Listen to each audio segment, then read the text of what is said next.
Bharatiya Janata party દ્વારા સેન્સની પ્રક્રિયાના બીજા દિવસે નવીન બનાવેલા કદવાલ તાલુકાની સેન્સની પ્રક્રિયા પૂર્ણ થઈ છે। અત્યારે ઉમેદવારોએ પોતાના નામ નોંધાયા છે। ઉપરથી જે ટિકિટ આવશે, મેન્ડેટ જે આવશે એ તો આવવાનું જ છે। એને સમગ્ર ભાજપની પ્રક્રિયામાંથી પસાર થઈ અને એ ખભે ખભા મિલાવીને કામ કરવા વાળી આ પક્ષ છે, એ પાર્ટી છે। પરંતુ આપની સાથે અત્યારે છે કે કદવાલ તાલુકો બનાવવા માટે જે પાયાની ઈંટ કહેવાય, પાયાનો પથ્થર કહેવાય, એવો વેચાતભાઈ બારિયા, ખાલી એવું કહેવાય કે વેચાતભાઈ બારિયા નામ ही કાફી એવા ધુરંધર વ્યક્તિ સાથે આપણે આજે બેઠા છીએ। વાત કરવી છે વેચાતભાઈ સાથે કે વેચાતભાઈ, પ્રથમ વખત તાલુકા પંચાયતની ચૂંટણી થઈ રહી છે, ત્યારે આ નવીન કદવાલ બનાવેલા તાલુકામાં ભગવો લહેરાવવા માટે શું પ્રક્રિયા આપણે કરીશું? અમે આ કદવાલ તાલુકો પહેલા તો અગાઉ જેતપુરમાં હતા ત્યારે 6 તાલુકા પંચાયત લડતા હતા અને 1 જિલ્લા પંચાયત લડતા હતા। હવે કદવાલ તાલુકો થયો એટલે 6 ને બદલે 16 લોકોને ચૂંટણી લડવા મળવાની છે અને 2 જિલ્લા પંચાયત। એટલે અમે નવા લોકોને, નવા અને નાના કાર્યકર્તાઓ છે એને પ્રથમ એ આપીને અમે નવા લોકોને પ્રમોટ કરવા માંગીએ છીએ અને જે મહેનતુ લોકો છે એ બધા જ કાર્યકર્તાઓને તાલુકા પંચાયત, જિલ્લા પંચાયત લડવા મળવાની છે। અને નીચેનો સ્તરના લોકો છે જે સરકાર, કેન્દ્ર સરકાર અને રાજ્ય સરકારની બધી યોજનાઓ છે, અમે કદવાલ તાલુકામાં તાલુકો બન્યા પછી કોઈ ફળિયું કે ગામ ઘર એવું ના હોય કે જેને સરકારની યોજનાઓ ન મળી હોય અને બાકી જે રહેલા લોકો રહી ગયા હોય એવા લોકોને પણ હવે સમાવિષ્ટ કરવા માટે ઘરે ઘરે સર્વે કરાવીને કોઈ પણ પ્રકારનો પક્ષપાત રાખ્યા વગર એ કોઈ પણ પક્ષમાં હોય એને બાજુમાં રાખીને કદવાલ તાલુકાના નાગરિકો છે એને ઘેરે ઘેર સરકારની યોજનાઓ પહોંચવી જોઈએ એ હિસાબે અમે એ કામ કરેલું છે। પશુપાલન હોય, પ્રાકૃતિક ખેતી હોય, વૈજ્ઞાનિક પ્રકારની ખેતી હોય, સ્ત્રી વૃત્તિકા યોજના છે, આ બધી જ યોજનાઓ લાગુ પડે અને મિશન મંગલમ યોજના હેઠળની જે મહિલા વૃત્તિકા યોજના છે એ લાગુ પડે એટલા માટે ગામડે ગામડે મહિલા ગ્રુપો સક્રિય કરેલા છે અને એ બધાને તાલીમ આપવાનું કામ કદવાલ તાલુકો અલગ પડ્યા પછી અમે આ બધાને તાલીમ આપવાનું કામ અમે શરૂ કરેલું છે અને ઘણા બધા લોકો વ્યવસાયમાં જોડાય અને ગૃહ ઉદ્યોગ પણ સક્રિય થાય એવી રીતનું કામ કરેલું છે। એટલે લોકોની કામગીરીને આધારે અમારી તાલુકા જિલ્લા પંચાયતની અંદર સંપૂર્ણ ભગવો છે। ત્યારે એક બીજી પણ ખાસ વાત છે કે અત્યારે વિકાસની હરણફાળ કદવાલ તાલુકામાં થઈ રહી છે। હમણાં જ 2 દિવસ અગાઉ જ 5 કરોડ 6 કરોડ જેવા કામોના ખાતમુહૂર્ત પણ રાજેન્દ્રસિંહ રાઠવા દ્વારા થયા છે। પણ આ વહીવટી સગવડ થઈ છે, વહીવટી જે તકલીફો હતી એમાંથી કદવાલ તાલુકો અત્યારે બહાર આવી રહ્યો છે। પરંતુ જે વિકાસના મુદ્દાની વાત છે ત્યારે આ વિકાસના મુદ્દાને તમે જન સુધી કેવી રીતે લઈ જશો? હવે આમ તો પહેલામાં પહેલું કદવાલ તાલુકાને અમે કદવાલ તાલુકાના ગામડા 35 કિલોમીટર દૂર રતનપુર પડતું હતું। 35 કિલોમીટર આવવાનું, 35 કિલોમીટર જવાનું। વિકાસની વાતને બાજુમાં રાખીએ તો લોકોને જે આર્થિક ફાયદો છે, બસ 300 રૂપિયા લોકો પાવી જેતપુર આવા બગાડતા હતા, એક આખો દિવસ બગડે અને સાધન મળે ના મળે।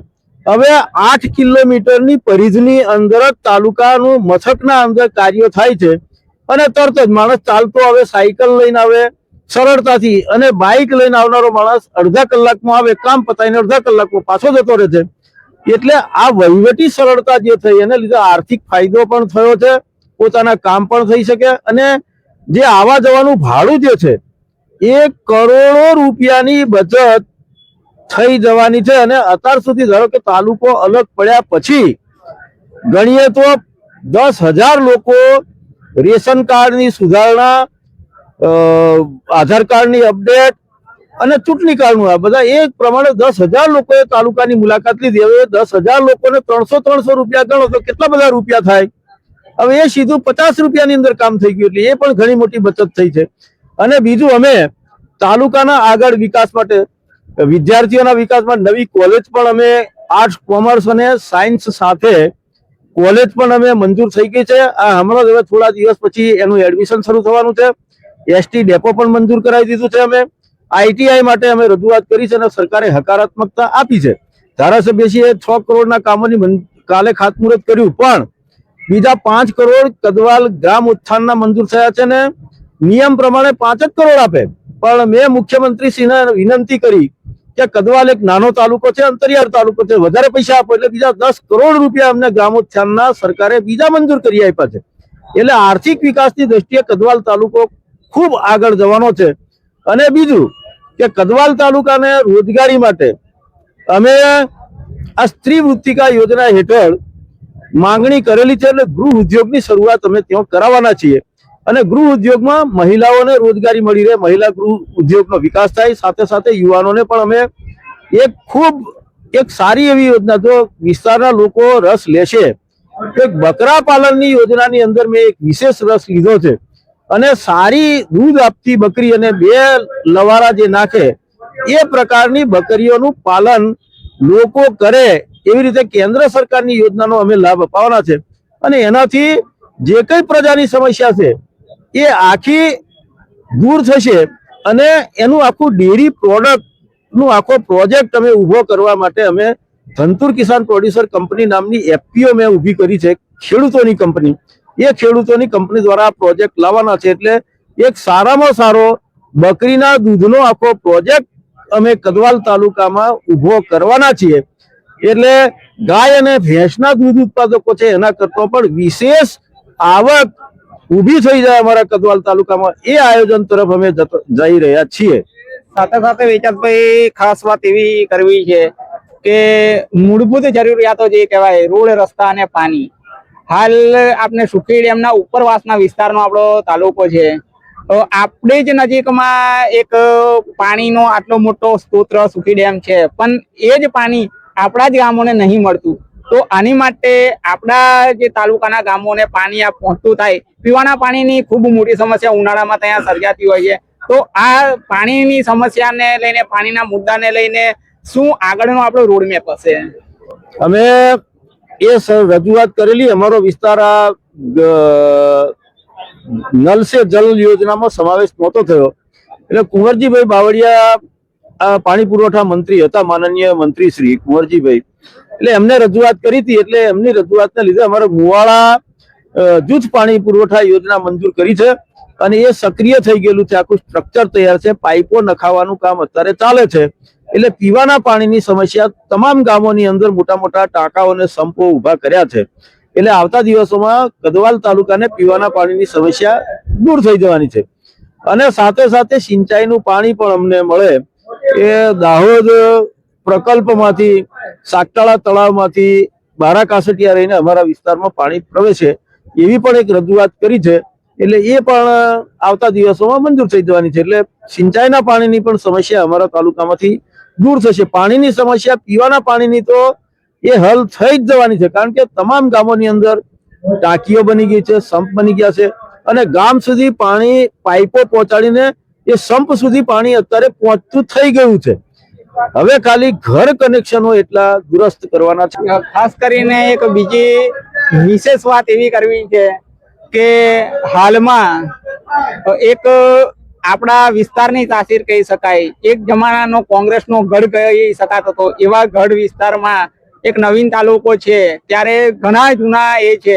સાથે સાથે એક બીજી આમ આદમી પાર્ટીનું જોર પણ અત્યારે એ આપણા વિસ્તારમાં એ લોકો બતાવી રહ્યા છે. ત્યારે આ જે કોંગ્રેસ અને આમ આદમી પાર્ટીનો જે પ્રવાહ છે, એ પ્રવાહને રોકવા માટે આપને તમારો ખૂબ જૂનો અનુભવ છે. તમે વર્ષોથી પક્ષ સાથે જોડાયેલા છો અને તમે ભૂતકાળમાં પણ એવા વિશિષ્ટ કામો કર્યા છે. તમે જ એક એવું કહી શકાય કે કોંગ્રેસના ગઢમાં ગાબડું પાડવાનું કામ તમે જ ભૂતકાળમાં કરેલું છે. ત્યારે હવે આ જયારે નવી તાલુકા પંચાયતમાં પ્રથમ પ્રમુખ આપણે બનાવવાના છે, પ્રથમ ચૂંટાયેલા પ્રમુખ જે બનશે, તો એને જયારે ભાજપના જ પ્રમુખ બને એની માટે શું તૈયારીઓ છે અને કેવા સમીકરણો અહીંયા કામ કરવાના છે? હવે અમારે વિરોધ પક્ષ, લોકશાહીની અંદર વિરોધ પક્ષ આવકાર્ય છે અને વિરોધ પક્ષ જોઈએ જાગૃત પ્રહરી તરીકે. પણ એ લોકો જે છે, વિરોધ પક્ષના લોકો ફક્ત એકલી નકારાત્મક વાતો ફેલાવી રહ્યા છે. એટલે એની અસર પ્રજા માનસમાં નહીં થઈ શકે. કારણ કે એમને આ સરકાર કશું કરતી નથી, આ સરકાર કશું કરતી નથી એટલી જ વાત કરે છે. પણ તમે જનધન ખાતાની વાત કરીએ, પછી PMGY ની વાત કરીએ, પછી મા કાર્ડ ની વાત કરીએ, મા અમૃતમ કાર્ડ ની વાત કરીએ, આરોગ્યની દ્રષ્ટિની સલાહ, એવી એટલી બધી 145 યોજનાઓ સરકારની જે છે ઘરે ઘર, અને વૃદ્ધ પેન્શન યોજના, વિધવા પેન્શન યોજના, 108 ની ફ્રીક્વન્સી, આ તો એટલી બધી આશીર્વાદ રૂપ યોજના છે જેની માંડીને વાત કરું તો સમય ખૂટે, એટલો બધો આશીર્વાદ છે. નાનામાં નાના માણસને જે દુઃખ છે એ દુઃખ દૂર થઈ શકે એવું ભાજપે અને નરેન્દ્ર મોદીએ કામ કર્યું છે. પણ સાથે સાથે અમારે ત્યાં કદવાલ વિસ્તારની વાત કરીએ તો મેં તમને હમણાં કીધું એમ એવી અમારી અનેક યોજનાઓ છે જે સ્થાનિક કક્ષાએ પણ અમે રોજગારી આપવાનો પૂર્ણ પ્રયત્ન અમે કરી રહ્યા છીએ. અને બીજું કે કદવાલ તાલુકો નવો મળ્યો એટલે કદવાલ તાલુકાની પ્રજાને એક જ વસ્તુ કે ભાઈ ઠેક લંબાવવું પડતું હતું ને કામો ધક્કા ખાવાથી નહોતા થતા, કારણ કે મોટો તાલુકો કદવાલ હતો. આવા જવામાં જે સમય થાય અને 4 વાગે એટલે અમારે છેલ્લી બસ હોય એટલે અમારા લોકોને જતું રહેવું પડે. પણ હવે 6 વાગ્યા 10, 10:30 થી કચેરીઓ ચાલુ થાય, 6:30 સુધી ત્યાં અધિકારીઓ બેસે છે, એટલે કોઈ નજીકથી એનો વહીવટ મળે છે. એનો બહુ મોટો સંતોષ અમારા કદવાલ તાલુકાના ગામડામાં છે. એટલે એમ કહેવાય કે આ કદવાલ તાલુકો મળ્યો એના સંતોષને લીધે જ કદવાલ તાલુકાની પ્રજાના આશીર્વાદ ભારતીય જનતા પાર્ટીને મળવાના છે. અને નવયુવાનો જે છે એને વિજ્ઞાન શાખા, કોમર્સ અને આર્ટ્સ નું શિક્ષણ, કોલેજ લેવલનું શિક્ષણ પણ ત્યાં સ્થાનિકમાં સરકારી કોલેજમાં મળવાનું છે. એટલે એ પણ એક સરકારે મંજૂરી આપી છે.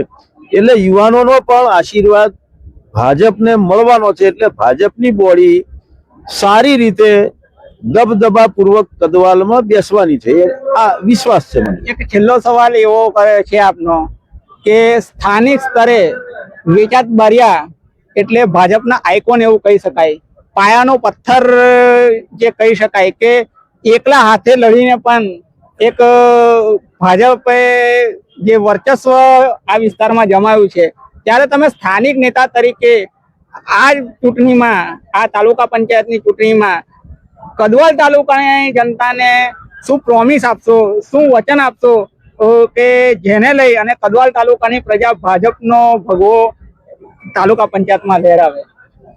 હું 1985 થી સક્રિય છું. શરૂઆતમાં તો પાવી જેતપુર તાલુકાની અંદર કામ કરતો અને પાવી જેતપુર તાલુકાની સામાન્ય પ્રજા માટે મેં એટલા બધા કામો કરેલા છે, વ્યક્તિગત હોય અને સામૂહિક હોય. તો એ પ્રશ્નો માટે રજૂઆત કરવી, એના માટે લડવું, વહીવટી તંત્ર સાથે રહીને ગમે તે પૂછ પણ કરવી, અને એ નીચલા સ્તર સુધી મેં કામ કરેલું. એનો આશીર્વાદ મને 2002 ની અંદર મળ્યો અને હું ધારાસભ્ય થયો. ધારાસભ્યનું મારું 2007માં પૂર્ણ થઈ ગયા પછી પણ રાજકારણમાં કોઈ મારો હોદ્દો નહીં, ભાજપમાં કોઈ પણ પ્રકારનું બીજું ચૂંટણી લડવાનો મારો અવકાશ નહીં, કારણ કે એસટી વિધાનસભા અને સંસદ બંને એસટી, હું પોતે ઓબીસીમાં આવું એટલે ઓપન સીટ હોય તો મને ચૂંટણી લડાય.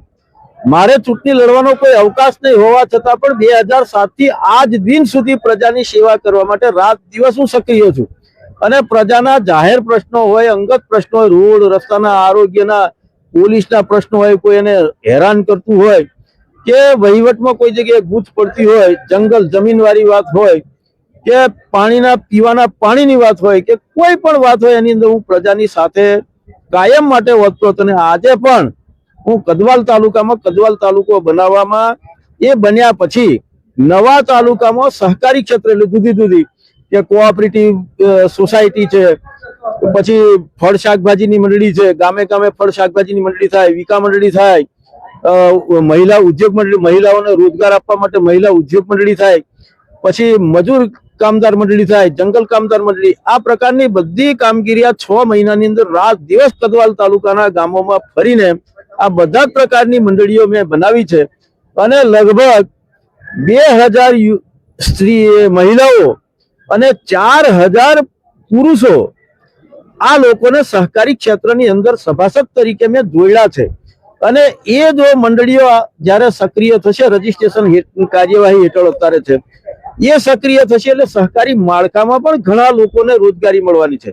એટલે આ મારી પોતાની કામગીરી અને મારા વિસ્તારના લોકોનો મને પ્રેમભાવ જે છે એના આધારે 100% તાલુકા પંચાયતનું બોર્ડ બનશે એ મને પોતાને વિશ્વાસ છે.